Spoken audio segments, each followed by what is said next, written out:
Welcome to another episode of Tales from the Tables with your host, Rob Bradley, John Charles Ciccarelli, James Burrows, and Damien Hallwood.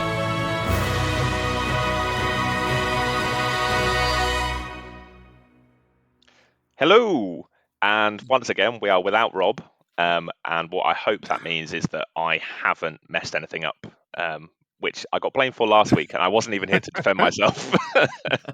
At least you listened to it, so we know that you know. Yes, yeah, I heard the shade being thrown at me. That's fine. That's totally fine. In the ongoing meta saga of the Roll Dark podcast, basically James messed up. Rob then fired him, and now James has secretly enacted a coup to replace Rob once again. I've supplanted him. Yes. Where is Rob, James? I believe his son is ill, so Yes. speedy recovery. To him. Wait, what is that sound in your background, James? Everything's fine. All good. Rob has a very good reason for not being here. So yes. So the title of this one, we were robbed again. We were robbed part 2. I don't know what. Yeah, all the best to Rob and family. I hope a speedy recovery. We will take care of things for you, Rob. Fear not. Better than last time. That's a promise we will make. Not necessarily here to, but we'll do our best. How is everyone? We'll try. Yeah, pretty good. Damien? Yeah, doing well. I've got Fallout tonight. So, the first one. Oh, good. I'm skipping all of my games so I can listen and just be the silent observer on that. I'm so excited. I've been eating up so much Fallout news and media, and on my commutes in, I've just been listening to like Fallout lore. I'm kind of immersed in it right now, and I'm having a blast. It's such a cool world. Yeah, I've been listening to watching on YouTube the like Fallout lore videos. So they pop up. I just as I'm in bed, I'm like, okay, I'll stick that on and scroll through my phone, doom scroll before I go to sleep. I was like, I guess I'm coming back last night from doing the show at around 2:00 in the morning or 2:30. I'm like, I guess I will watch a video about the origins of the jet drug and how it's created from Brahmin dung. Okay, that's cool. It kept me awake during the commute, so there's that. Tell me more about the vault that's overrun with puppets. That would be a great one, actually. We need that. There is genuinely one. Is there actually? Oh my god. Oh, I need to do more deep dives, guys. The vaults are arguably some of the most fun you can have in Fallout, just because of how unhinged some of them can be. And dark, really dark, like really, really dark. The show did a great job. There's a sort of a late game reveal of how one of the vaults is particularly dark in the show through a video that one of the characters watches, and it's like, oh wow. Wow. Yeah. I heard that there's I don't remember if this is New Vegas or Fallout 2, but there is a vault, spoilers for either one of those games, whichever one it belongs to, but it's the vault that and basically tells you need to sacrifice one person otherwise every year, otherwise Vault Tech will cut off your food and water supply externally. And they continue to do so for years and years and years until finally one person takes over as overseer and says, you know what, we have been doing this for so long, we're not going to do it anymore. There's only 5 of us left from the original, however many we originally were. So cut off your water supply, do your worst. And when they decide not to and the deadline passes, they get a message that says, congratulations, you've chosen the correct option. The doors are now unlocked, but do check in with Vault-Tec in case you want to know the status of the irradiated wasteland before you exit. And they're like, wait, we could have done this the whole time. It praises them for respecting the sanctity of life when there's like 5 of them left. When there's 5 left, and I'm like, oh, that's dark. I love it. I think so only cool. One actually left the vault. I think you could, like, as you explore it, I think it's one of the newer ones. It's either New Vegas 3 or 4, and I'm not sure which one of those it is. But yeah, it's bleak because they kill each other in the attempt to to stop them from not sacrificing anyone. Yeah. And so I think it's left with like 2 people at the end. One of them like can't live with the guilt of what they've done, and the other one just wanders off into the wasteland. You never hear from them again. It's like literally one person that has that knowledge, apart from you as the player, that finds this vault. So I guess my question, Damien, is: I know you're running a pre-made adventure, the Winter Vatten, I think it is, right? Yes. But what are your homebrew ideas that you might throw into a longer campaign for some messed up vaults? Without spoilers, of course. Yeah, my intention is to see how tonight goes. Sure. I've got plans to sort of give flavors of all the stuff that the book does, which includes, because it can be a little bit sandboxy. It's not entirely linear, so it can allow you to traverse the Commonwealth. It introduces a handful of settlements that don't appear in Fallout 4. And locations too, and some that do appear, and of course, at least a paragraph, if not more, on most of the major locations. Oh, cool! In the Commonwealth, from what you would know from Fallout 4. Is it set before or after the game? I know I'm sure you said before. It's set before. Before, okay. So 111 hasn't been unveiled yet, or the guy isn't wandering around. The sole survivor is not wandering around from 111. That's right. Right. So I haven't really homebrewed any vaults or anything like that yet. But I would like to. Some ideas. There's some really fun ones in Fallout 4 anyway, that are all mentioned. All the vaults that you know from Fallout 4 appear in the book. Nice. Get mentioned. Oh, that's awesome. So you can rip that directly from. Yeah, I mean, there's been some horrendous vaults. I remember Gary. I think that's Fallout 3. Anyone remembers Gary? Gary. All the different Garys. All the different Garys. I think there was only one left, though, right? I think all the other Garys murdered the scientists and each other, and I think there was only one Gary left. Yeah. There's one where they reintroduce. I can't remember. Maybe I'm wrong on that. It's been ages since I played 3. I think there's multiple Garys, and they get more and more unhinged the deeper into the vault you go. Yeah. That I remember a little bit. Yeah. They can all only say Gary. There's taking reformed addicts down into a vault, and then at one point just randomly reintroducing drugs and alcohol in a big care package. It's bleak stuff. Oh, that's messed up. I love it. So yeah, very excited for Fallout. We'll see how tonight goes. We've got some fun characters. We have a nurse handy. We have some super mutants. Nice. So we'll see. Very good. Very cool. You have a whole contingent, right? How many players? We now have 6. Nice. We had a special request for a 6th player. So boom. Okay. Yeah, we now have 6. So we'll see where. As I say, it is a taster session, so it may or may not be for everybody. We may go on with 6 players, or we may have spaces. I will keep everybody posted. And JC, if you get the chance and you want to sit on in a session, I'm sure there's no reason why you couldn't. I will totally stalk. I'll have camera off. I won't even have like my Google name correct. It'll just be like random. Ooh, I'll make it the mysterious stranger. Boom. That perk is in the game. References. Yes. That's incredible. That's cool. Oh, so many ideas and thoughts. Okay. Well, anyway, speaking of new adventures that we are running, guess what came early? Dun, dun, dun, dun. We're not on video yet. I'm holding up Eve of Ruin, the actual physical book in my hands. The special covered physical book as well. Yes, my collection grows, and I think I've mentioned this before, but I now believe I am the proud owner of every 5th edition special edition cover, with one exception, which is Volo's Guide to Monsters, which is the rarest and the most expensive to find out there. I do check eBay every now and then. Sorry, you just saw me sniff. I did because this. Okay, wait. Sorry, hold on. Sorry. Yes, I was going to start talking about the book, and the first thing I was going to say is, oh, guys, the new book smell is incredible. It literally smells so good. But then we kind of got sidetracked talking about the other thing, and I sniffed it anyway. So, like, my body went and did something that I wasn't prepared to talk about. I'm pretty sure the mic picked it up, so the viewers at home will have heard the.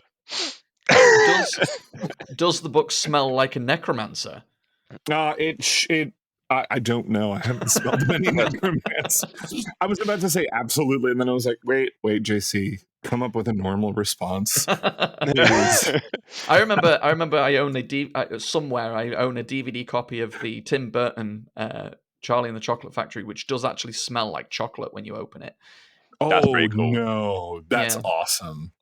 Well, how cool is it? I love little Easter eggs like that. That's great. There's for Resident Evil 7, they released a blood-scented candle. When you played it in VR, you have a blood-scented candle going to really fuck your brain. I thought you were going to say it smelled like something, and then I was like, well, in Japan, it's still called biohazard, so when you smell it, do you get sick? just a wave of sickness. I think that's something that, like, if I'm playing D&D in person, though, I would like to do more. So if I was running like a Strixhaven campaign, if I could get like a candle that has that like old bookstore smell, which I feel like is patchouli or something similar to that. I'm sure Etsy is your friend. I'm sure there are 100% can buy them on Etsy. I've seen you like there's a mountain store, spring candles or whatever for adventuring, or like dwarven mine candles. I've seen them, and I really want to buy some. But they're just candles, no matter where you get them from, are expensive. Right. I guess it depends on the campaign, doesn't it? But there is a store that I went to in the LA area ages ago that was specifically dedicated to TTRPG scented candles, and it was the coolest place ever. I never got to run an in-person game while I was out there, sadly, but it exists. Buy candles, immerse your players, guys. It's a lot of fun. And another thing, just put random scents throughout the room and see if they could start picking them up. Yeah, that could be fun. But yes, it does have a wonderful new book smell. It is a beautiful soft touch cover with the hand and the eye symbol on the front and the mysterious symbols on the back, which we won't get into too many spoilers. To be very honest, I haven't had a lot of time to really go through the book just yet. But basically on Monday night, one of my players in my other campaigns sort of was showing it off on camera. And I was like, wait, how'd you get it? And he's like, I don't know. I just stopped by my local bookstore and it was already there. I was like, and so surely the next day, on Tuesday, I immediately ran to the bookstore as soon as I could. And yeah, they just had like 6 copies sitting on the shelf. And I was like, no one said anything. So now JC's announced that his books come early. Presumably next week when we record, the Pinkertons will have got you by then. Yeah. This is the last message I have. My final words to the world. We've got several black marks on our podcast so far with the Pinkertons. They've been in a few times for most of us. That's the real reason I wasn't here last week, as it turns out. My Vecna book turned up real early, and I posted about it, and off I went. Yeah, that's actually what happened to Rob this week. We have to use the Thomas. We are officially signed some forms that are using the Thomas as a cover story thing. Yeah. But anyway. So far, I'll share my very brief thoughts without spoilers. I promise. The production value of the book is really up there. The art is gorgeous. There's art on almost every page, if not a map, and all of it is highly detailed. As far as I can tell, no extra fingers from artificial intelligence. Some really cool stuff. I think one of my favorite art pieces is very early on in the book that shows 2 famous characters, Vecna included, as their younger, non-evil villain selves. And that's cool. It has very I'm going to forget this. Who's a bigger Lord of the Rings fan here? The name of Sauron as he was impersonating someone when he was working with Celebrimbor to forge the rings. I don't remember what Sauron's alter ego was called. But he's described as appearing as like a young elf, and he kind of like became Celebrimbor's friend. It was giving off very much those vibes, like a young, long, blonde-haired Vecna. And to think of Vecna as like a long, blonde-haired person, you'd never really make that connection. But it does begin with an M. Okay, it's Myron. Myron. It's like Anatar. So there's Myron and there's Anatar. I thought it began with an M. I think I've heard it as Myron. Yeah. And Celebrimbor together. Yeah. So the art is gorgeous for sure. We talked about the maps, I think, a little bit last podcast. And yes, we have 2 different kinds of maps. So there's obviously a poster map included in the physical release. And if you bought it digitally, it's on D&D Beyond as well. But there is there are a few color maps that are highly rich and very, very detailed. And then there are a lot of the black and white hatch style maps from Dyson Logos. Those are the ones that are used mostly for the interior locations or for the dungeons, of which obviously there are many, including a returning favorite in Death House. That Dyson Logos has recreated it pretty much, as far as I can tell. The house itself looks exactly like it. And again, that was already announced, so another non spoiler. I won't tell you what happens there because that would be the spoilers. But so yeah, it's up to you whether you like those maps or not. I find that at least, it allows some room for creativity. So if you wanted to change some things about those locations, you can certainly do so. But that being said, yes, I am hopefully looking forward to someone translating those maps into full color. So there's more of a visual feast for the eyes for my players. Although they might be too busy with their character sheets, considering they're going to be levels 10 through 20 the whole time and probably barely looking at the map at all, and more like figuring out what to do for their next turn. So scrolling there's that through the elongated character sheet.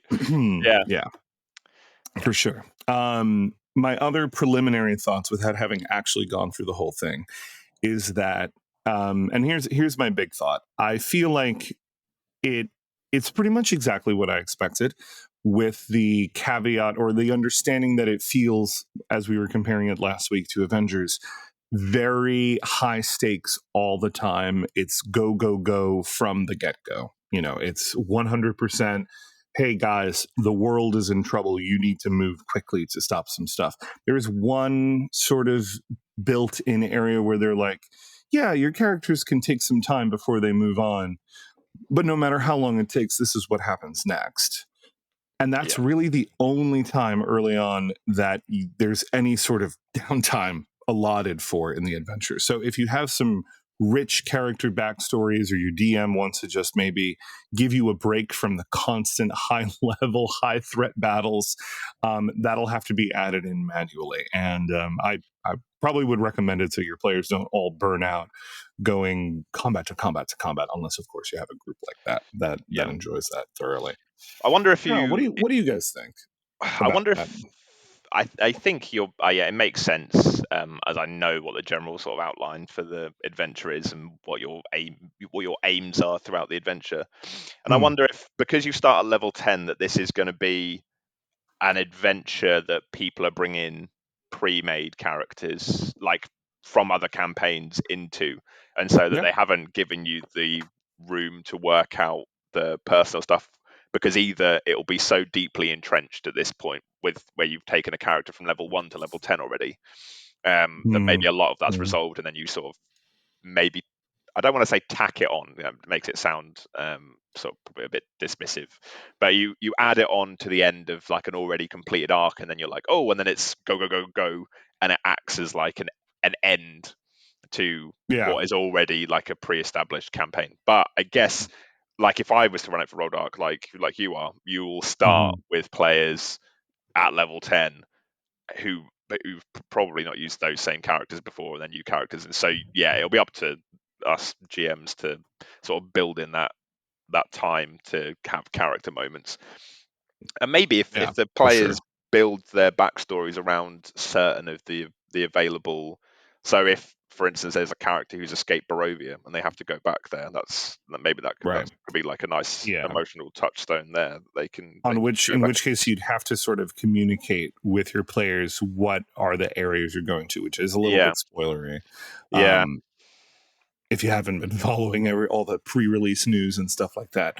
But yeah, there's, and the good part about this is there's a lot of opportunity for players. Like, it's clearly built into the DNA of the adventure to have the players with these secrets, right?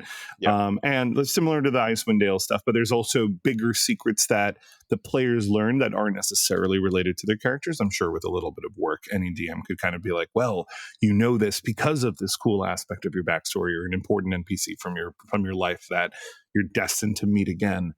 And then try and weave that in. And as always, obviously, that's DM work. That's what we primarily do is try and make our players the heroes of the story. But in this case, it's just... I was getting exhausted reading it. I was like, oh, okay. And then there's another battle. Oh, and then we go into this other battle. Cool. Okay. And then they explore this room and there's another battle. Gotcha. Okay. So yeah, there's a lot of that, but yeah, it looks really cool. And as advertised on the tin, you meet all these very famous individuals from throughout the history of D&D, not just 5e, but all of its 50-year history. So, yeah. It stands to reason that there's going to be some cool, epic encounters. Damien, what do you think about the whole player pacing thing? Yeah, I'm excited. Having run, we were talking just before recording about a comparison of that style to Descent into Avernus, which I ran. Because that's very linear if you follow it by the book. Very, very linear. And even when it offers branching paths, it's basically 2 branching paths and you pick one. Right. So having run that, I did enjoy it. I know my players probably by the end of it got a little frustrated, especially since some of the linearity to it was a case of sending them off on a wild goose chase in order to do the thing that they thought they were about to do anyway. And I know that after finishing that campaign, they were begging for a game that had a lot more scope for downtime and shopping. And I see. Yeah. So I'm both excited for it, and I can see where it could get frustrating. To just go from combat to combat to combat, and encounter. I'm not sure until I read it properly myself and start to fill my mind palace with my own tweaks on that linearity. It's hard to know. He has a mind palace. I wish. God, I have a mind shack. It's got no windows, the door's hanging off. I got a mind closet, you guys. I've got literally just the tiniest space, and most of it has a bunch of brooms in it. That's just. I have a mind cell. It's 6x8 with no windows and a creaky I've got bed. a mind Dyson Logos map. It's completely empty and detailless. Ooh, I went there. Yeah, it's a weird one because I also ran. I'm also just about to complete Icewind Dale. No, they didn't finish last week. The final fight got so chaotic that we just simply couldn't finish it in a single session. So we're playing again. Looking forward to seeing how that goes, guys. And I also have done Tomb of Annihilation, which are both very open, or certainly can be. Very sandboxy and huge area to explore with lots of sidetrack stuff.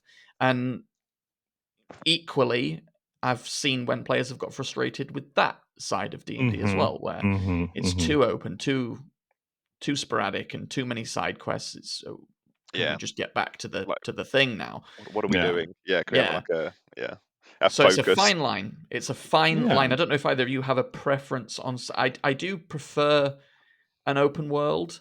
Yeah. I do prefer an open world, but I do like there to be a clear goal to achieve, but maybe it doesn't have a time limit on, like a hard time limit. But if you ignore it for a bit too long, things happen, and you hear rumors and stories from elsewhere where, oh, okay, well, another village has been obliterated on the edge of the kingdom because you decided to spend another month or so shopping and staying in this one town and helping this particular gnome barber get his clippers back or whatever. The consequences of the world continue regardless of your party. It's just your party that shapes the direction of things if they get involved. Yeah, that was some world building advice I think I got from Justin Alexander. It's like everything in your adventure and actually there's 2 differing schools of thought on this. One of them is everything in your adventure happens with or without the players actually having any input or any activity, any say. Like if there was no players and obviously no adventure, this would be a canon historical event. This person would take over. But then your players get involved and things spiral from there and change course from there. So I really like that design philosophy for sure. But I'm seeing an increase, or maybe not an increase or an uptick, but just more of a call lately for less linear or even sandboxy stuff that puts you away from civilization. So I was thinking Tomb of Annihilation, Icewind Dale, Descent into Avernus. All of these are far removed from population centers and more of a kind of a want from players to have an established home base, permanence, change that they can see in the world happening around them based on their actions. And I obviously, this generally is a good concept, of course, but so many of the pre-published adventures, and I'm sure many adventures that are third party or homebrew, take you out of a comfortable scenario and put you in an uncomfortable scenario, because that's kind of where D&D shines, right? Yeah. As we've discussed before. But there's a lot more. I like, for instance, I concluded a campaign not too long ago, and I asked my players, "Hey, do we want to keep playing?" They're like, "Yes, great. What do we want for this next campaign?" They're like, "We want a home base, and we want to be able to improve it as we go."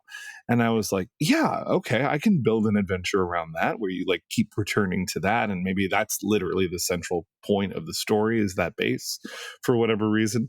And I totally get that desire, and now I'm in this vein of like, what about if there's a cottage core D&D? Like, well, kind of like more. Ooh, yes. Damien, do you want to segue into the news? I might just segue into the news, because several things we've brought up so far move nicely into a big preview that is available primarily through Game Informer of the upcoming revised books of Dungeons and Dragons. And I know that might sound like a strange source to get an exclusivity like this, but Game Informer magazine has been to Wizards of the Coast and has had exclusive looks at the books and the production of those said books, and has been getting some nice tidbits about what's coming on. So we'll start with the fact that bastions are a thing in the new edition. Player built, player run, customizable locations that the characters can call home. Sick. Okay, great. There isn't a huge amount of information about them, but it seems like I think I haven't looked at it extensively, but I think there might have been some of it in the playtest materials that were released. So go digging around in there if you still can, and there might be some of it there. But it is a home base where you can have hirelings and room by room, full The Sims if you like. And it seems like because they're making it a core part of the core books, maybe it will be part of the design philosophy going forward with adventures. Because certainly a lot of the 5th edition adventures are exactly what you said, JC, is taking people out of a comfort zone. Or if they're in a comfort zone, for example, Icewind Dale, if you live in Icewind Dale, it's become a very unpleasant place to live. Correct. And giving you a very, very good reason to go off and try and fix that problem. So, bastions, as they are called, are going to appear in the core rulebooks. But it doesn't stop there. We have quite a bit. I think the main information will be available in their magazine. Now, Game Informer are one of the few places in the world where you can still get a really decent physical magazine subscription. And it's actually really fair. I think at the minute, right now, it's like less than $20. And that's for a full year. And they send you beautifully put together magazines. So if you're into video games more than TTRPGs, check out Game Informer. I used to subscribe to them. I had collections upon collections. I saved all of them somewhere still. Yeah. And I haven't read a magazine, like an actual magazine, in forever. But I used to be, whenever I'd go on holiday as a kid, I'd get like a game magazine that would be like what I'd read on the plane. That would like shut me up for like an hour or two flight. I remember I had all of my favorite issues when they like announced Mass Effect 3. I had that issue on the cover. I had God, I don't even remember so many of them from way back when. But it's been like a decade since a lot of White Dwarf. Actually, Warhammer magazine. That built up. I think my parents put them all away though. That's a bit upsetting, but. It all goes that way, doesn't it? Especially magazines that get dog-eared and if you are a fan of it, check out Game Informer. Especially, it's more video game focused than TTRPG. But if you're in that space and you like a subscription, it sounds really reasonable.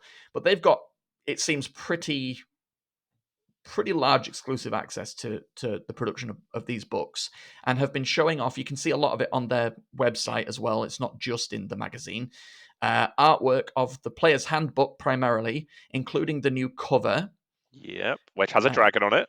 Which does have a dragon on it. It appears to be a gold dragon that calls to mind Falkor from Neverending Story. To me. Falkor-esque. Yeah, I can a little sort bit of see Falkor-esque.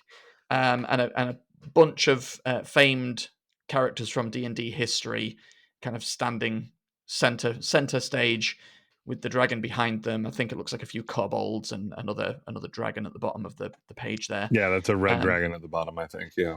We'll come to dragons again in a minute.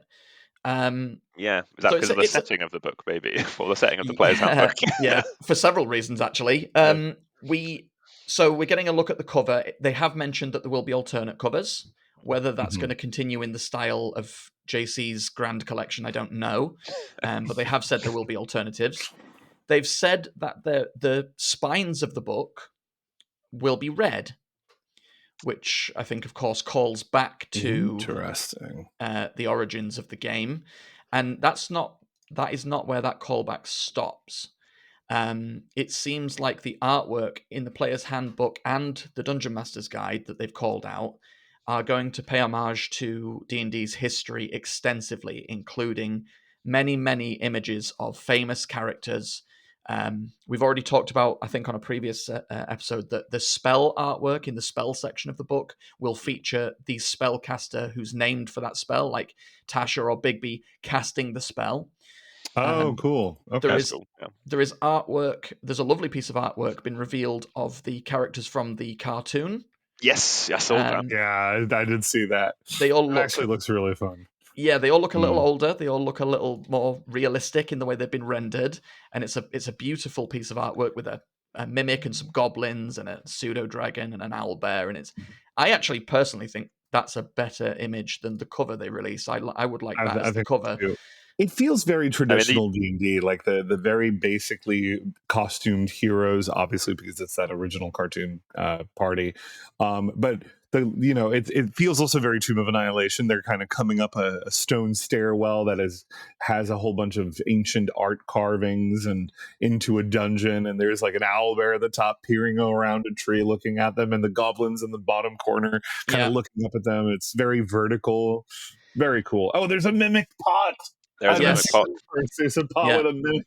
And I like the unicorn mural, like stone one, as a reference. That's pretty cool. Cool. Yep. So the artwork in the Player's Handbook is going to be very, very player character, sort of heroic character centric. We've already said that each of the classes will have a splash page of artwork to depict them, and there will be lots of depictions of famous D&D characters, player characters, or hero characters.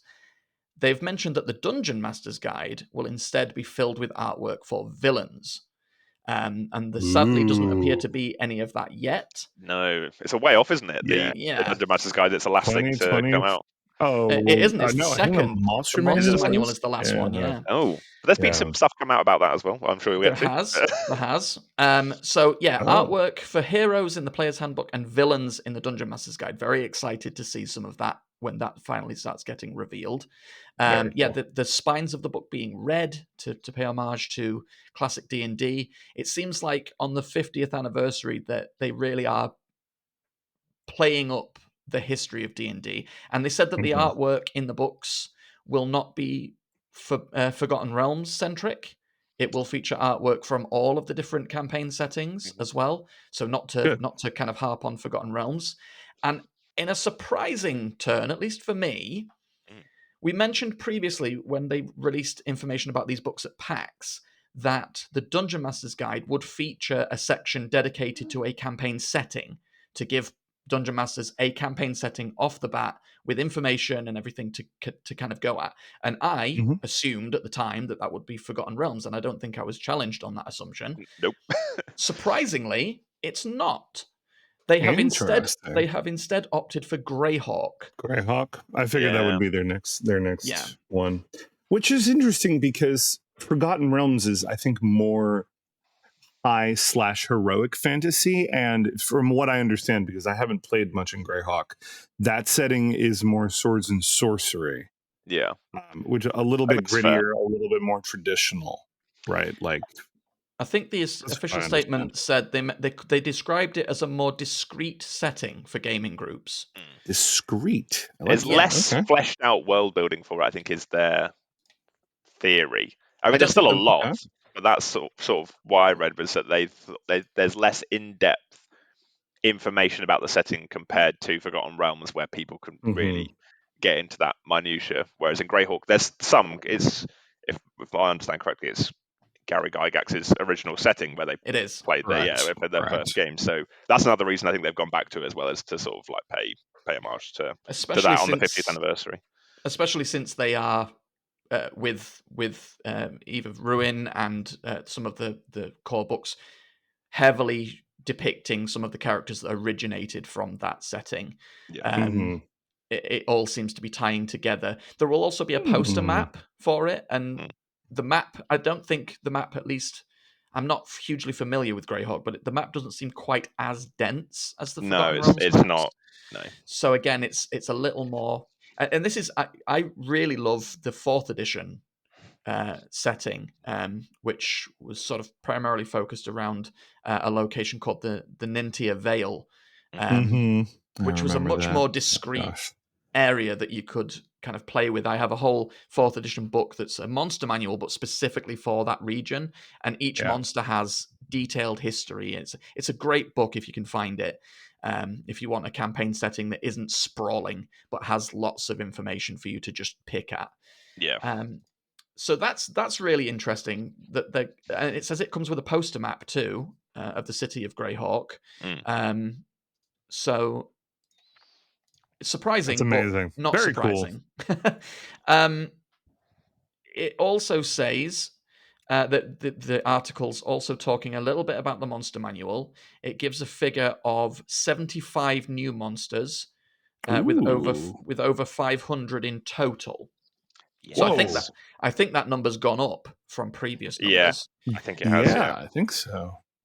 It does say challenge ratings remain the same, but they did mention that in the PAX interview that they wanted challenge ratings to stay the same, but for the monsters to alter to be more challenging at that level, or to make more sense at that challenge rating without changing it. They've called out lower level challenge vampires, as well as higher challenge ones. I think they call it the Nightbringer. Nice. They also mention the Blob of Annihilation, which is a high-level gelatinous cube. I'm literally reading that right now. So the original Monster Manual had 300 stat blocks in. Yeah. Nice. So it's 200 more. Yeah. And what the quote is, an invigorated approach to epic Titan-type encounters, the apex of the monster food chain, which sounds really cool. The Blob of Annihilation, the elemental juggernaut, Colossus constructs that can crush a building with a single step, or this one's cool, startlingly dangerous high fae like the Archhag. Yes, Archhag, yep. I'm excited. I'm excited on this podcast. I'm excited if they're going to do something with huge monsters, because it is one of those things that is very hard, even on a digital tabletop, to really get the scale of them in. Sometimes, like things that can crush buildings. I'm always like a little bit disappointed with the Tarrasque size that you see, because in the artwork in the Monster Manual is like towering over this city, like towers are like reaching up to like its thigh or whatever. Yeah, and then you learn it's only like 75 feet long. Yeah, not that long. Maybe an additional size category might be fun for them to just add a size category up. Yeah. They do that fairly, in some art at least, in 5th edition. I think they do that fairly well. Like, I'm thinking of Fizzbands when they introduced Great Worms, the sort of evolved dragons. And there's a great one image comes to mind where they're talking about it. They introduce the concept, and there's a picture of a blue dragon in the sky, a blue great worm in the sky that literally is bigger than the picture itself, so they can't get all of it into the image. And it's from the perspective of the ground as the heroes are kind of racing up towards it. I think one of them is on like a carpet of flying or a broom or something of that sort, and it just looks so massive and epic in scale. And then some of the rest of the artwork in that shows a red great worm just stepping over a village. It looks like the size of the village itself, which gives you a sense of scale. But then, of course, if you're doing it on Foundry or any digital tabletop, then you drag the token over and it's a 4x4 token. You have to. I've increased the size of monsters. Oh yeah, I've 1,000%. Yeah, I think on Roll20, I think I've taken it to 1,000 by 1,000 squares for some battles.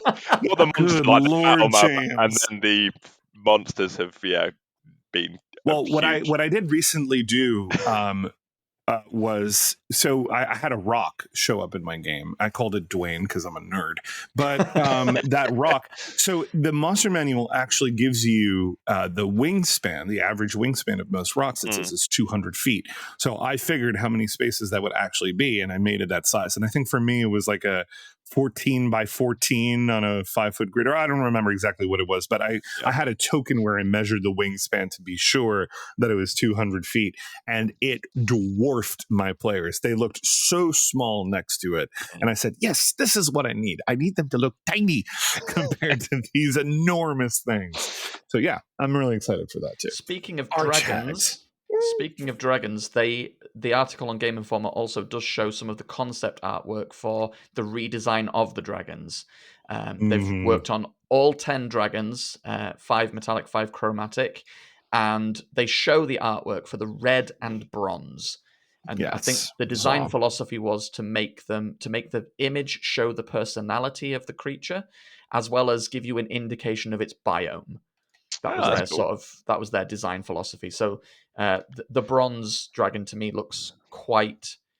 It both looks sort of aeronautical and aerodynamic, as well as a little aquatic as well. Very cool. So that's a really interesting take, and presumably the gold dragon on the book cover is an indication of what the gold dragon will look like. Yeah. And the silver dragon in a huge splash page that they've released a few times before. Yes, they've got a bit of AI art controversy around it. Also, it looks like that might be the new silver dragon. I mean, the one I picked to death when I was looking at. That's in the book, by the way. That it has that image with Game Informer slapped on the bottom corner. It does. That Harengon that looks like he's high on life is still making an appearance. He's still loving it. So if you want to check this all out, Game Informer website is a great place to do it. They've got a decent article talking about it. It sounds like the magazine subscription will have more in-depth detail, as well as interviews with the likes of Jeremy Crawford and Chris Perkins. So worth a look if you're both into the video game space, but also really want to dive into this article. There's also artwork just showing sort of locations, sort of settings. There's a beautiful one of a sort of stilted village on water with sort of algae kind of growing between the rafts of buildings, with ships going out to sea, sort of parting the algae, and then as it gets out into the sea, the algae disappears and it's just the ocean. Really evocative artwork. That's cool. I think they've confirmed some new species. They have for the player handbook as well. Yeah, the 3 they've called out is Asimar or Asimar, depending on how you pronounce it, Goliath, and Orc. Yeah, cool. I'll go with Asimar. Yeah. I think the only one that I haven't seen confirmed and that I really like and want to be there is Genasi's. I want them in the main book. Yeah, there's not a lot of love for Genasi's. It's a rare race picked. Yeah, they are really cool. I am now actually seeing these images of the dragons, the bronze and the red that they release, and oh my god, the detail is gorgeous. They're beautiful. This is quality art. I would use that as an image to show my players any day. I cannot wait to see the monster manual for this revised book. Yeah, I really am excited for it. I hope I'm not getting too excited for it. You are, but no, I'm kidding. I am I'll be the really negative excited. in this podcast. Man, I love a monster manual. So that's the big D&D news, I can very quickly just run through a couple of fun tidbits and one sort of less fun one. We'll cover that now. It seems like one of the available VTTs that's out there, called One More Multiverse, is shutting down. Ooh. I did see that, yeah. Bummer. It cited that it's simply not sustainable. How sad is that? Which it is sad, because it looks lovely as well. I've never used it, but it seems to be sort of favor pixel art and allows you to create cinematics in sort of pixel art and things, as well as actually use it as a VTT. Cool. I've never heard of this, and I just went onto the website and it looks so 8-bit. Like like it was an old school Nintendo game, and they have a very faithful rendition of The Rock, but it's kind of like animated and in 8-bit. Oh, that's such a really bummer. Sad to discover it for this reason, but it does sound like it's shutting down. I don't know whether you may find that the community might take it under its gigantic rock wing and revitalize it. Maybe that does happen, but for now it's going away. They give a 90-day closure period for people to take screenshots and download assets and clear out before it will be gone, at least for now, for good. Yeah. Bummer. There is also, just the last thing to sort of settle on, is Vecna. He's all over the place these days, this Vecna. He's showing up in a video game called Dead by Daylight. Have you guys seen that trailer? Yeah. Oh, I've not seen the trailer. Of his introduction? It's sick. It's really badass. It's creepy as hell. He will be I didn't even know it was a Dead by Daylight thing at first. When I started watching, I was like, whoa. Yeah, so Dead by Daylight is an online asymmetric multiplayer survival horror game. So one player takes the role of a killer, and multiple other players are the survivors trying to escape the map without being brutally taken down by the killer. Originally, I believe, started with original killers that were inspired by slasher movies, but now Vecna will be joining the likes of Michael Myers, Jason Voorhees, Pinhead, and Nicolas Cage. So Nicolas Cage is in this game? That's terrifying. Not Nicolas Cage character. Nicolas Cage. I'd be way more scared of Nicolas Cage himself.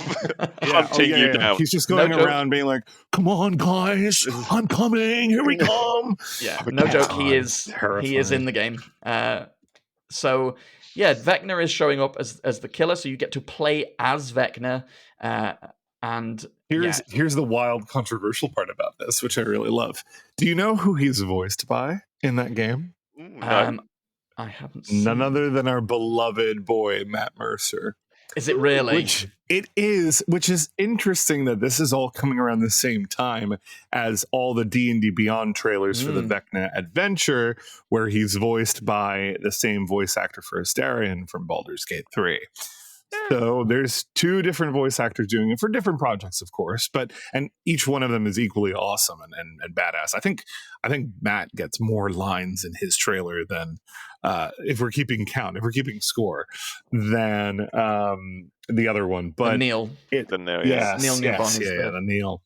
But oh my goodness, it looks really cool. It makes me want to just download this game just so I could play as Vecna for a little bit, because God knows I probably won't be able to do so in the adventure for another at least 2 years. Yeah. That's the spirit. No, I will. I'll make it work. Well, that concludes the news. Lots of it seems like they really are drip feeding us on the revised books, which I should think so as well, given the strange release schedule. That still baffles me, the release schedule. But I think that this is my theory, that they have perhaps for good reasons, because I think the books are cited at nearly 400 pages each. Yeah. I think they've probably maybe bitten off a little more than they could handle to get it out for the 50th anniversary.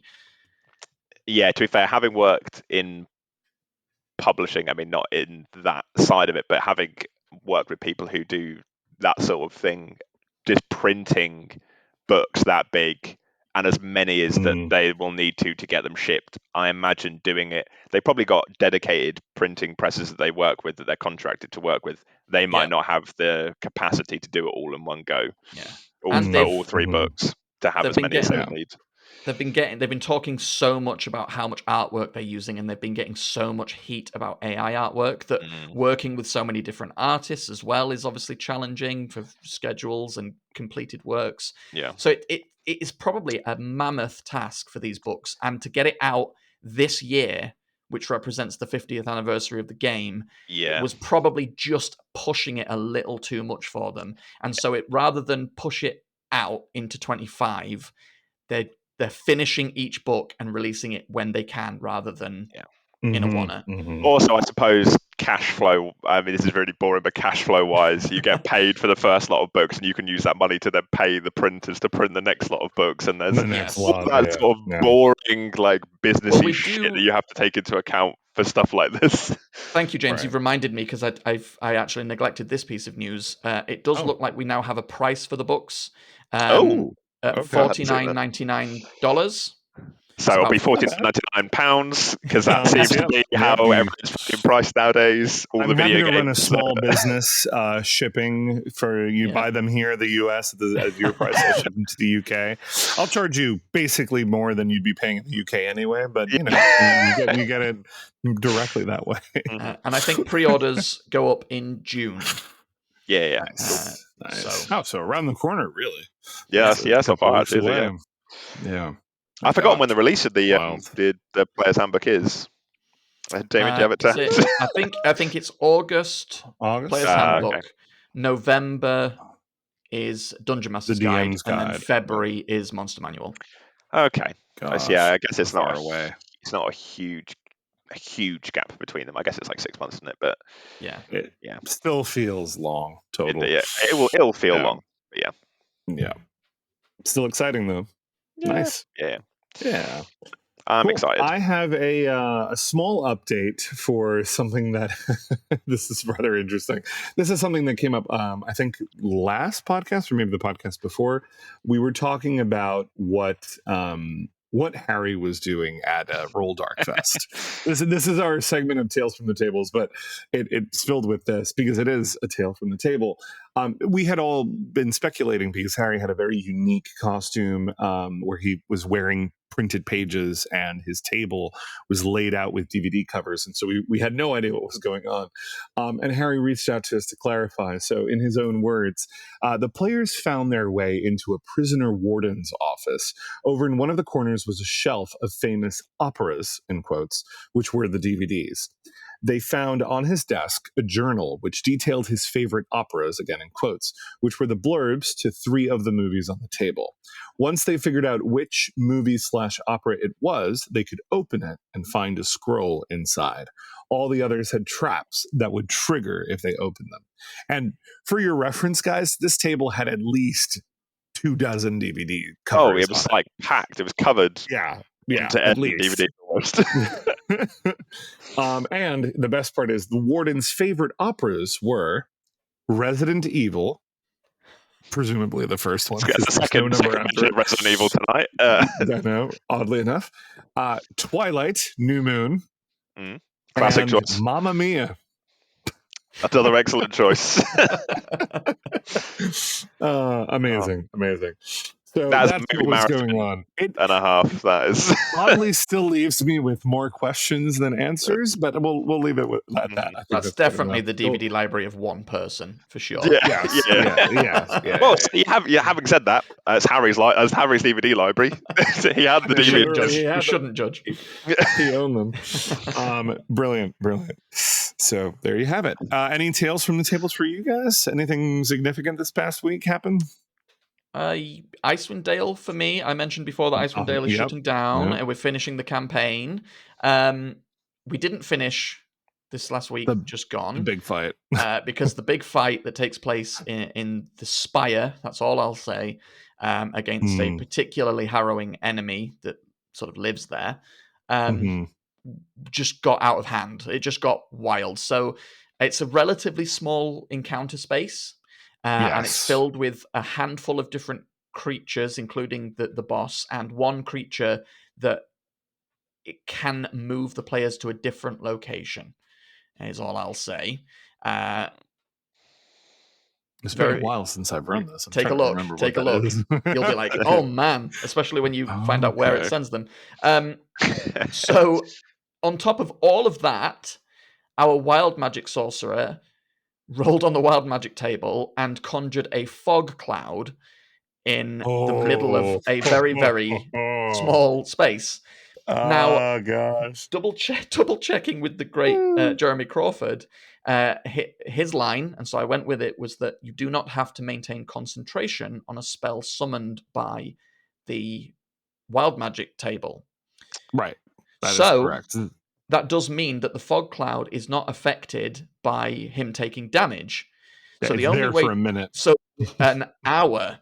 Oh, is it an hour? Oh my god! A lot of racks to get rid of it. And the best part is it's heavy obscurement. So there's people are always like, "Well, hey, this is dark. I have dark vision." I'm like, "Yeah, do you have heavy obscurement vision?" I didn't think so. Yeah. So it was obscuring the vision of both the player characters and the enemies. Mm-hmm. Which, of course, dragged the combat out significantly. Everyone was whipping their hits because they were disadvantaged. I was having to basically randomly roll for direction for the enemy I previously mentioned that might move characters, because it has no way of perceiving where they are and has very specific instructions on how it behaves. So it was random direction for where that could go. So they're having to use their own spells and spell slots to try and disperse or dispel this fog cloud, while at the same time dealing with an enemy that has the capacity of dropping more than one character to 0 hit points in a single action. So it's a harrowing fight. That's great. This is so cool. How many players in this adventure? So there are 4 players plus a construct.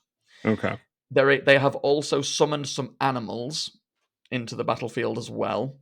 Nice. So the room's getting crowded. It's filled with fog. It's filled with screaming PCs. It's filled with horrible monsters. It's filled with the cries of some magically conjured beasts, whatever they may be. Exactly. Yeah, giant toads in this case. Toads. Oh, those are dangerous. They can swallow, can't they? Oh. Decent. Yeah. Ooh. So it became just complete madness. So we got to the end of the session, hitting our allotted time, and it was like, we're nowhere near done with this. Nowhere near it. So I shall keep you updated on where that absolute madness goes. Where the main villain is at the top of the initiative order, so we will be starting the session with them, and they have the ability that I previously mentioned, which is extremely dangerous, is a recharge ability, which is yet to recharge. So we will be making that D6 roll as the first thing that happens. Yay! I'll roll it for you if you like. I'll do it right now. No, I'm kidding. I don't want that responsibility. Your players will at me until I die. So it could be either a disaster or it could be one of the most heroic end battles that I've experienced in a long time. Because very cool. They're up against it, and there is only, as I say, 4 of them player character wise. So. Wow, it's a lot. Intense. That's intense. I am terrified of my end of Icewind Dale, which is rapidly very close to where you are. I've drawn out Ythrin a bit because I found I've drawn out the final location of the adventure just a little bit because I found some of the content a little random, and there's some great supplements out there in the community that expand 8 locations that you can visit in the final chapter before the central spire that Damien mentioned. And there's one I wanted to share this because I wanted your opinion on it, and I thought it was a kind of cool concept that I wish I could have fleshed out more. But basically, each one of these towers represents a school of magic, and there's challenges and different things that happen related to each school of magic in each one. But the illusion tower, or the tower for the school of illusion, to me felt a little lackluster. There wasn't a lot going on with it. There was a couple of things that made sense that I incorporated, but in the vanilla book, there wasn't much. And in the expanded sort of community content, I didn't really care for their version of it either. It just really didn't suit my players. I've run it before, actually, but it worked better with a previous group than with this one. So for this one, I had the idea that they walked into a very beautiful place. And obviously, they immediately realized, okay, we know that this is the Tower of Illusion. This is all illusory magic. Let's try and get to the thing that we're looking for. And this is I'll tell you a little bit about it freely because obviously this was my own homebrew idea, so it's not spoilers for a pre-written thing. But they had been sort of meeting what remained of each of the tower's original archmages, or if you will, the kind of the leaders of these towers, and each one of them have either been preserved in a unique way or have died in a terrible way throughout. And then the party was kind of finding this out. And they finally met the high illusionist of this tower. But when someone had detect magic up, I said, well, you detect that they're an illusion. And they said, so even the person is an illusion, like the person who's speaking with us? And I said, yes. They're like, okay, well, they're using something like programmed illusion or, mislead or something to that effect to kind of create a copy of themselves. They must be around here somewhere. And actually, no. What they ended up realizing was that the tower itself had become sentient and had become effectively it was a very concentrated level of continuous illusion magic that it absorbed from the events that led to the city's fall. And its only purpose was to continue to sort of create a beautiful space as per the high illusionist that lived there, to the point where it perfectly created an illusion of the high illusionist. But it was actually just the tower. The illusionist had long since died in the events that led to the city's destruction. That sounds really cool. And it was just like a nugget of an idea that I had almost on the fly. I really didn't know where this was going to go when I started running that session. I was like, I love that. The idea, it wasn't violent against the players. They just had to sort of experience different aspects of their backgrounds, and it was kind of in a way where it was showing them illusions of things that might happen if they failed, or was trying to call them away so that they couldn't get the item or the specific piece of a ritual that they needed. But when they finally met the high illusionist and realized that it itself was an illusory creation of this sentient tower, which has a personality, right? And effectively that of the archmage, but that's all that was left behind. It felt so otherworldly. It felt so netherese to me, like something that you don't really expect to encounter anywhere, and even in forgotten ancient ruins, unless it was a highly advanced magical society that we don't have. And the one thing I could think of that reaches that level of strangeness is a tower that's become self-aware because of how magical it was. I love that idea. I ran it pretty close to book, and it was very nearly a disaster because the power of the thing that it does as written is pretty severe. It's a lot of damage each turn. So they were in a lot of trouble, and it was a very well placed reactionary spell that saved them pretty much. Nice. But I like the idea of combining that from what's in the book with your idea and ending up with a kind of HAL situation. A little bit. That could be fun, making the illusion not just an illusion, sentient illusion, but also a severely affected sentient illusion because it's spent so long alone. That could be fun. Yeah.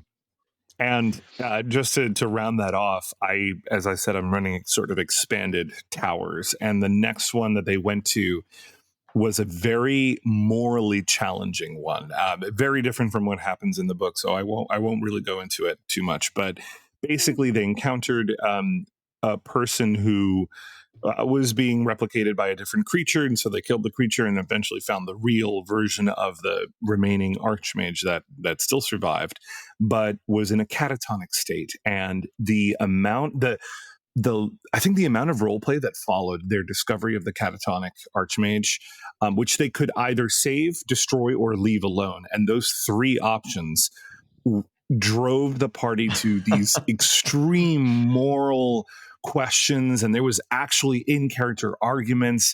I had an NPC with them that ended up like crying because it was so intense, and the relationships between the characters was just so intense as well. Like we had a paladin, and the paladin very firmly believes that, like, hey, all these Netherese people, no matter what they've individually done, they represent a society that has enslaved people and has played a little too close to God with all their magic. We can't leave any of these Netherese people alive, regardless of who they are or what their thing is. But they discovered that this catatonic archmage still pined for a lover, another one of the archmages from the different tower, and was still in love with them. And the other person, I think the barbarian of our party, was actively being like, no, this is a person with emotions and feelings. You can't just coldly end their life like this. It's different from when we're trying to defend ourselves and they're clearly doing something evil. She's helpless. You can't do this. And it was just watching that divide the party was beautiful. The best part about DMing is when I can sit back, cross my arms, and just let the players talk to each other for 20 minutes.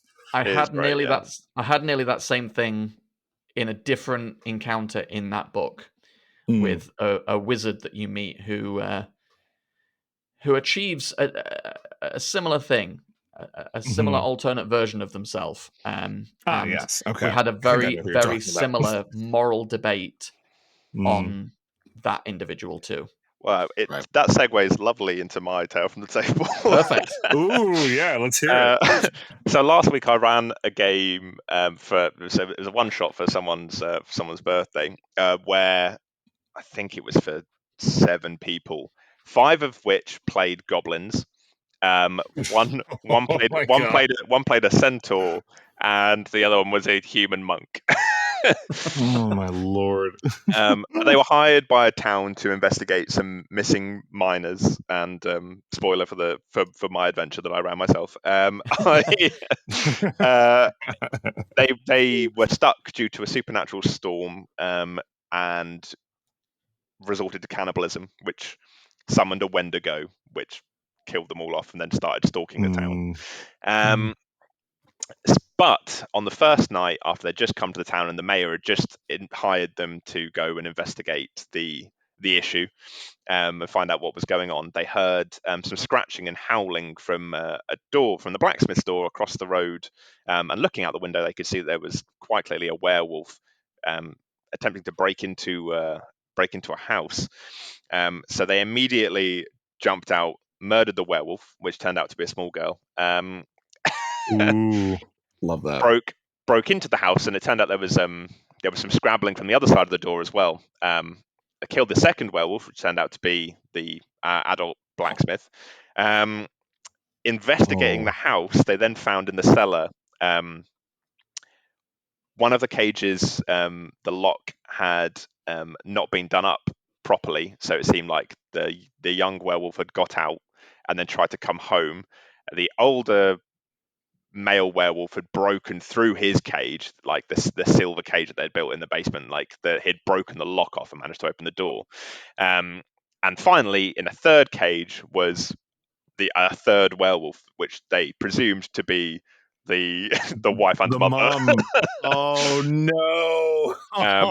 They were like, well, look, at this point, we've killed 2 members of the family. Oh no, James, no.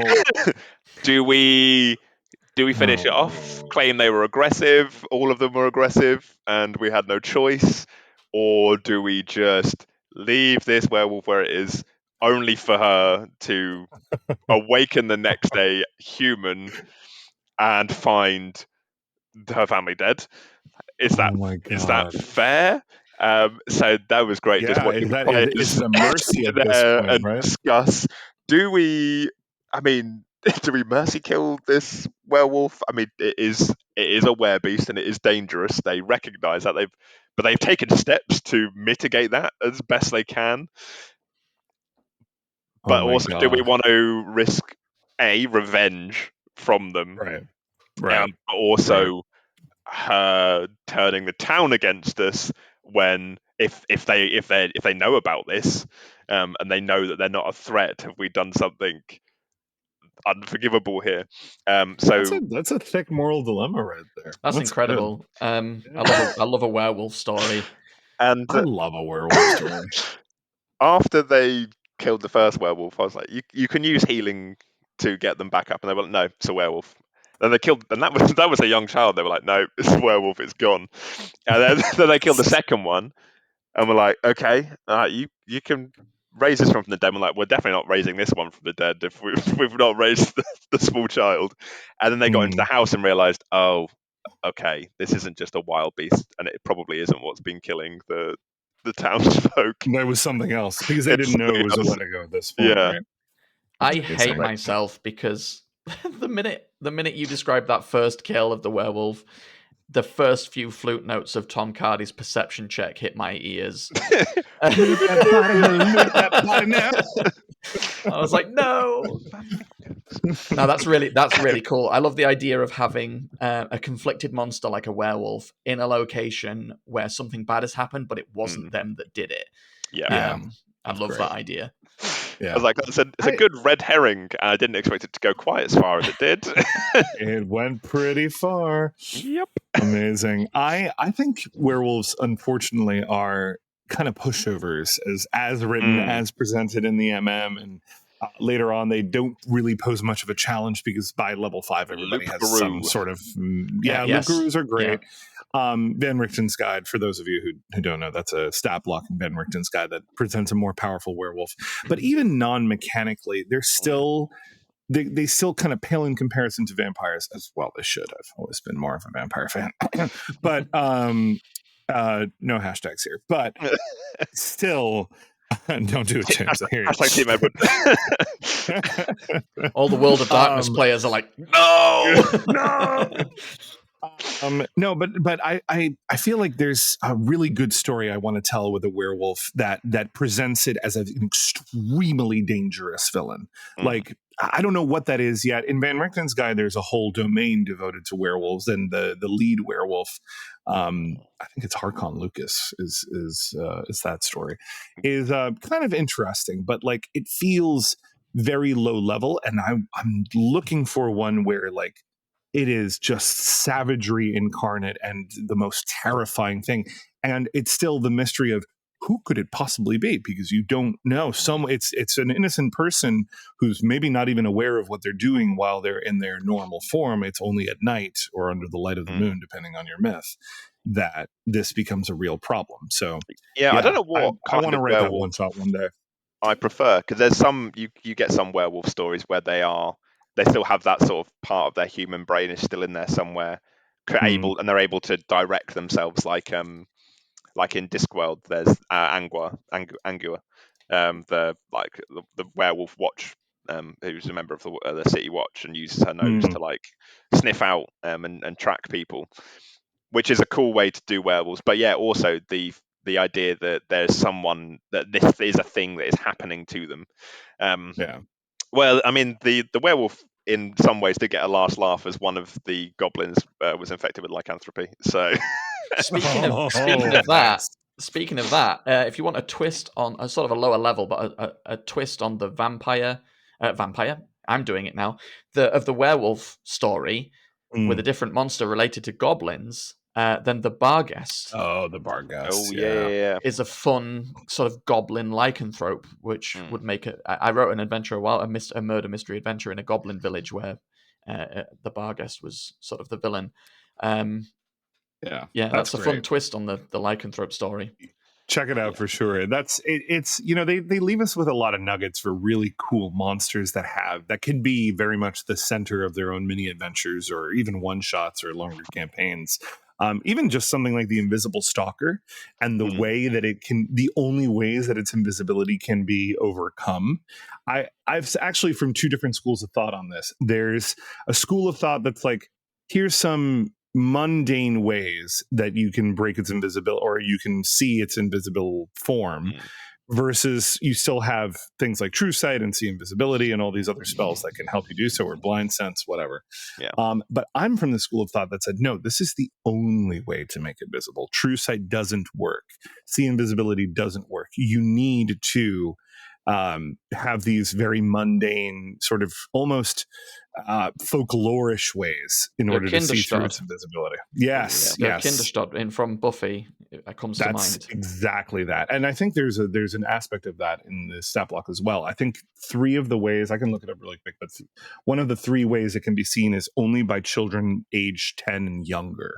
can it be seen. Isn't And there then something with a I can see that going horribly wrong with any D&D party that I've ever run. We'll take the 10-year-old child into the dungeon to hunt this creature that is immediately killed. Fair. Isn't something to do with a candle as well? Candles. I think it's like by the light of a candle from a murderer, from like a convicted murderer or a hanged man or something like that. Or like one of the hand candles from. Sorry, this is not the Invisible Stalker. This is. Ooh, I'm forgetting the name of it. The Invisible Stalker is an elemental. This one is an undead. Is it a skulk? A skulk. Thank you. That's what it is. Skulk. Let's see. Hold on. I'm pulling it up. Apparently have to do it on this site, which is my favorite ever. Okay. Here's what it says. The only ways to see, only children can see a skulk without the help of a mirror or a special candle. The candle is made of fat rendered from a corpse whose identity is unknown. That's it. Ooh, humanoid children aged 10 and really under cool. can see through this invisibility. And the other one is the skulk appears as a drab, smooth-skinned humanoid if its reflection can be seen in a mirror on another surface. This is so cool. I would say that rule supersedes the true sight. Yeah, I would say it's one of those. It starts by saying the skulk is invisible. This invisibility can be circumvented by three things. And it doesn't mention anything like true sight or invisibility. But yeah. That's how you would rule it? I would rule it that way, that it just supersedes it. If you're building an adventure around it, I think it's okay to rule it, especially if you have you give the players the chance to find those three things. Obviously, people aren't going to guess most of those off the top of their head. But I mean, and the best part is this stat block is so bare bones. Like there's not much to it. It's a low hit point monster, a relatively low AC monster. The CR is only 1/2. It doesn't have a multi attack. It only has one effective attack. But just the cool fallible invisibility aspect of it. How sick is that? How easy is it to build a haunted adventure from James is right. You'd have to do the Witcher equivalent of examining the scene and reading the folklore and talking to the people around the town, which eventually leads you to the children who begin to talk about the strange grown up they've seen around town and slowly drip feed it all in.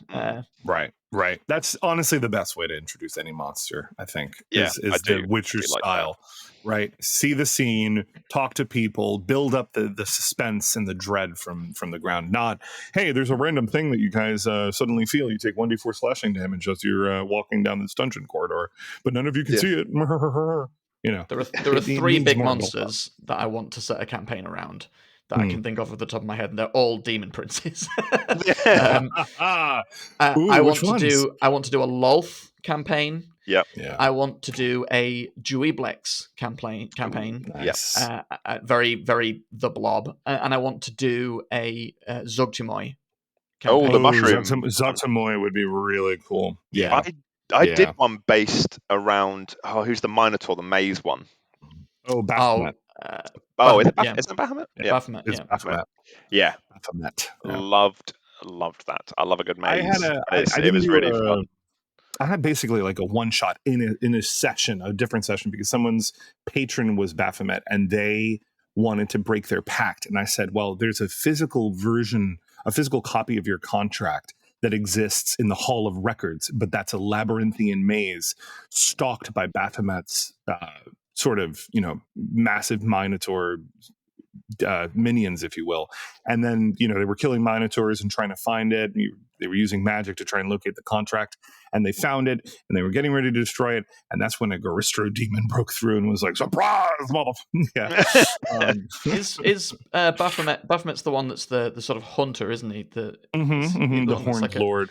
The Horned Hunter. He's got a really cool ability where he switches gravity. Yes. Yeah. I would love to do a campaign around him. Yeah. Oh my God. Do it at an almost Strahd-esque sort of Slavic location where a family of sort of nobles have hunted and lost interest in hunting like normal animals, so they go to monsters, and then lose interest in hunting monsters, so they hunt people, and slowly corrupt themselves into drawing Baphomet into that region. So everything is Bloodborne-esque related, hunted, or prey animals that become these horrific mutated versions of themselves. Yes, amazing. That would be really cool. The other monster I really like that I think would be really cool to do a campaign around is a carrionet. They are horrible little beasts. Yeah, they're scary. They're creepy. I mean, everyone scary. hates a creepy doll already, but the fact that they can swap souls with you by pricking you with this little silver needle, and then you're trapped in the doll. I think having maybe a spirit already trapped in a doll, do maybe like a Chucky-esque thing, especially if it's like a horrible person who's trapped in the carionet and is trying to switch souls with players. Then I think the difficulty with most of these things we've mentioned is they've got such cool lore and abilities, but just get steamrolled by players. A barbarian's killing a carionet in a turn. Yeah. In a second. Right. I'm wondering whether you could do something akin to, I've just mentioned Bloodborne and the FromSoft games, which do it as well, and also kind of Theros does it. And Spider-Man 2 recently did it, where each enemy or the main enemies have multiple phased fights where you defeat them once and that triggers into a new fight. It's very tricky to do because it can become frustrating when you keep downing an enemy and then it gets back up with a whole plethora of new hit points and abilities. But if people are game for it, it could be a way to prolong the battle where they keep succeeding, but it just means that they have to go to this new phase and all the rules change upon them. And there is one, I think this is actually my favorite stat block ever, and I'll tell you why. It's from Candlekeep Mysteries, which is not a very popular book by any means, but there's a monster there that is relatively interesting. It can be a little bit dangerous. It's kind of shadow-esque. It looks like a shadow, but it's called Shemshime. The whole adventure is built around it. Kind of a spoiler. So pay no heed if you're ever planning on sitting into a Candlekeep Mystery session.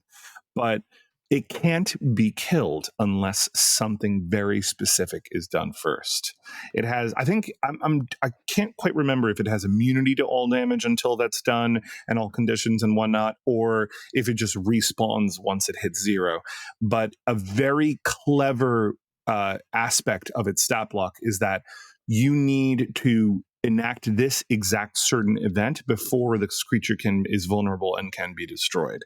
And it was dropping like a massive weight on it because it represents something about the lore of who this soulless creature was in life.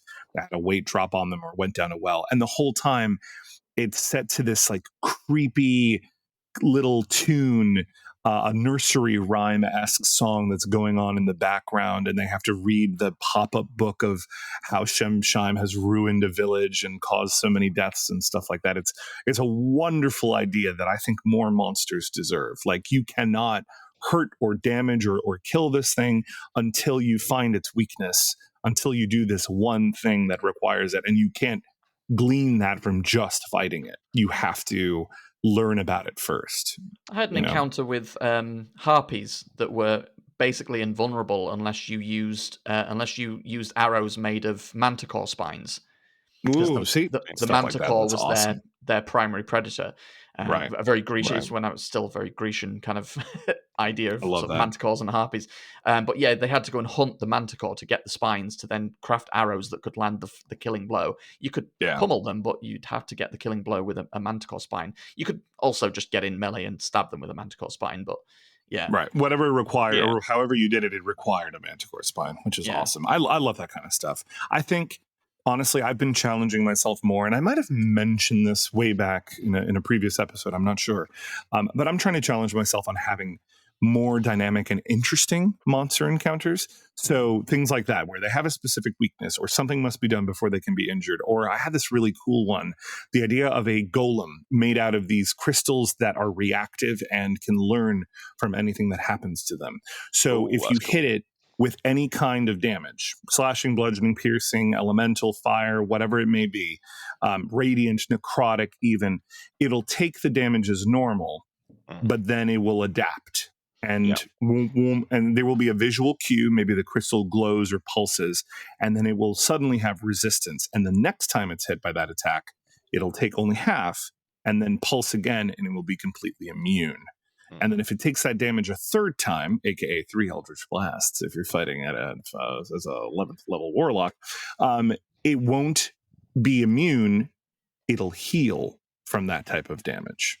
Ooh, so now your third like Eldritch Blast has now just healed the golem, right? And you're like, oh God, force is not working. Try something else. And then they try fire, and it's the same process over and over again until they finally bring it down. There's a creature I think I've mentioned previously from 4th edition called an Abyssal Plague Demon, which only ever appeared in the Nentia Vale book that I mentioned earlier, where it has variable resistance, where if it takes a certain type of damage, its reaction is to then become resistant to that type of damage. Yeah, nice. Very similar. Yeah. There's another one I had thought of, which is actually inspired from the excellent God of War games. There's a boss you fight in the second one that is basically a defender of the world tree, and it has this amazing ability. It's basically a huge serpent-esque, almost like a dragon-esque serpent, but it has this really cool ability to rip open, even if you're very far away, it can rip open a tear in space and reach through the tear, and that reaches you no matter how far you are. Its claw comes out to try and snag you. And I said, we need more of that. We need a creature who's like, I don't have a fly speed or any teleport abilities, but I can reach you just by ripping up a rift in space and even grabbing you and dragging you back through that rift closer to it. How terrifying and awesome would that be? That is. I think I sent you the stat block I created for another 4th edition monster called a pod demon, which creates miniature versions of itself, but then can swap positions with the miniature version of itself. It can launch the miniature version across the map and then swap positions with it, so that he shrinks and the little one grows, and it becomes oh, that's cool. Yeah, more mobility in a fight is always a good thing. I'll never say no to that, for sure. Very cool. Well, I guess we're at time. I guess we are at time. Yeah. Awesome. Excellent. Well, and it's gone totally fine without Rob. I've jinxed now it all comes crashing down. File's gone. Hover over that button for at least 3 seconds, James, before you click it. Now that you've said that, just to make sure it's the right one. To see what comes up when we're done. Yeah, but hopefully we'll have Rob back next week, and all goes well with his family. Yes. Yep. I'll have read all of Vecna by then, so I'll hopefully be more informed and possibly more positive. Either way, I'm very excited for the adventure for those of you who are hopefully going to be joining me in playing Vecna. So there's still a lot of good nuggets that we can work with. So I think any shortcomings in the adventure, JC, you're more than capable of picking up the ball and running with it anyway. Yeah. As any DM worth their salt should be able to do, right? So yeah, precisely. Awesome. Yes. Mostly Roll Dark DMs, but yes. I mean, obviously. But no, absolutely. All right. Yes. All right, everyone. Goodbye. Till next time. Thanks. Bye-bye.